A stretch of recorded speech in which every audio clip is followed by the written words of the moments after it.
Les épreuves du baccalauréat approchent à grands pas dans Demain nous appartient. Lors du précédent épisode, Bruno a demandé des conseils à Mona pour aider son fils. Aujourd'hui, Bruno prévoit d'annoncer une grande nouvelle à Nathan. En effet, il a pris la décision de, lui aussi, obtenir son bac. Bruno questionne Nathan sur l'avancée de ses révisions. Le jeune homme confie que Bart lui a proposé de prendre quelques jours pour réviser, néanmoins il a besoin d'argent.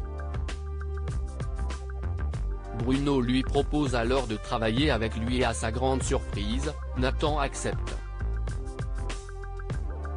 Peu après, Mona lui demande discrètement si le jeune garçon se doute de quelque chose. En réalité, Bruno ne passe pas le bac.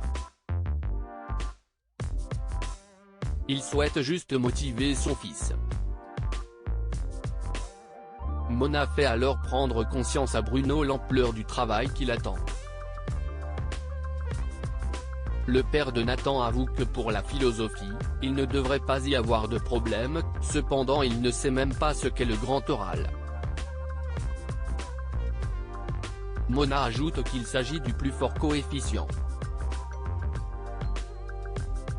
Ni une, ni deux, Bruno décide d'aller emprunter le maximum de livres à la médiathèque afin d'aider au mieux son fils. Mona reste impressionnée par Bruno.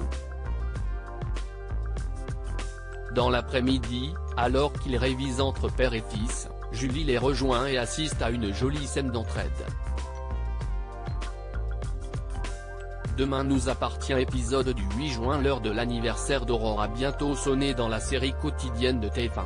Alors qu'une fête est prévue le lendemain à la Paillote, William questionne sa femme pour savoir si elle préfère annuler. Aurore lui demande de maintenir la soirée. Tout à coup, Victoire débarque très inquiète. En effet, la jeune femme n'a plus du tout de nouvelles de Georges depuis hier soir. Aurore appelle le commissariat afin de savoir si Georges est au travail, mais il n'est toujours pas là. Victoire pense que le retour de Vanessa était forcément en lien avec son ex-compagnon. Aurore tente de la rassurer, en vain. La police a localisé la voiture du policier dans un coin isolé. Sans perdre une seconde, Aurore et Damien se rendent sur place. Aucune trace de lutte n'est détectée et le portable de Georges est retrouvé. Heureusement, Damien connaît son code et déverrouille son téléphone. Il tombe avec stupeur sur la fameuse vidéo de son collègue qui est dédiée à Vanessa Lehmann. Aurore comprend tout de suite que Georges a tendu un piège à son ex et qu'elle a marché. Damien culpabilise de savoir son collègue seul avec cette psychopathe. Aurore tente de rassurer Damien et lui rappelle que Georges sait ce qu'il fait. Du moins, elle l'espère. À quelques kilomètres de là, Vanessa menace toujours Georges avec son arme et le force à marcher à travers champs. Le jeune homme tente de lui faire baisser son arme, mais Vanessa refuse. Elle ne sait pas si sa vidéo était sincère. Pour elle, s'il l'aimait vraiment, il ne l'aurait jamais abandonnée. Georges prétend alors qu'il allait témoigner en sa faveur lors du procès. Au même moment, Victoire prévient Mona que Georges a disparu. Elle est désemparée. Un coup de feu éclate, la discussion entre Georges et Vanessa continue. Elle pointe du doigt que son complice était prêt à tout pour elle.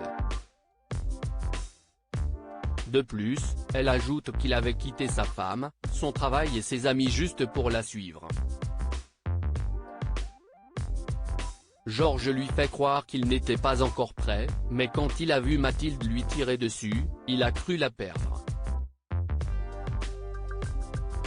Le policier déclare ensuite à Vanessa qu'elle sait intérieurement qu'il lui dit la vérité. Finalement, la jeune femme baisse son arme et l'embrasse passionnément. Georges répond à son baiser. À l'hôpital de Sète, Victoire est morte d'inquiétude. À Cran, elle s'en prend à Aaron qui l'incite à avoir confiance. La médecin lui confie qu'elle aime toujours Georges même si elle sait qu'ils ne se remettront jamais ensemble. Views is post on Instagram à post shared by demain nous appartient @dna-batf1. De leur côté, Georges et Vanessa viennent de coucher ensemble. Malheureusement pour le policier, la jeune femme ne l'a pas trouvé convaincant. Elle lui indique avoir senti qu'il se forçait lorsqu'il faisait l'amour. Tout à coup, Georges essaie de s'emparer de l'arme, mais Vanessa est beaucoup plus rapide. Elle pointe son pistolet sur lui et éclate en sanglots. Elle déclare qu'il l'a une nouvelle fois déçue alors qu'elle n'a jamais cessé de l'aimer. Pour Vanessa, Georges ne l'a jamais aimée autant qu'elle l'aimait. Le jeune homme lui assure que si Vanessa baisse son arme. Tout doucement, il se rapproche d'elle quand un coup de feu retentit.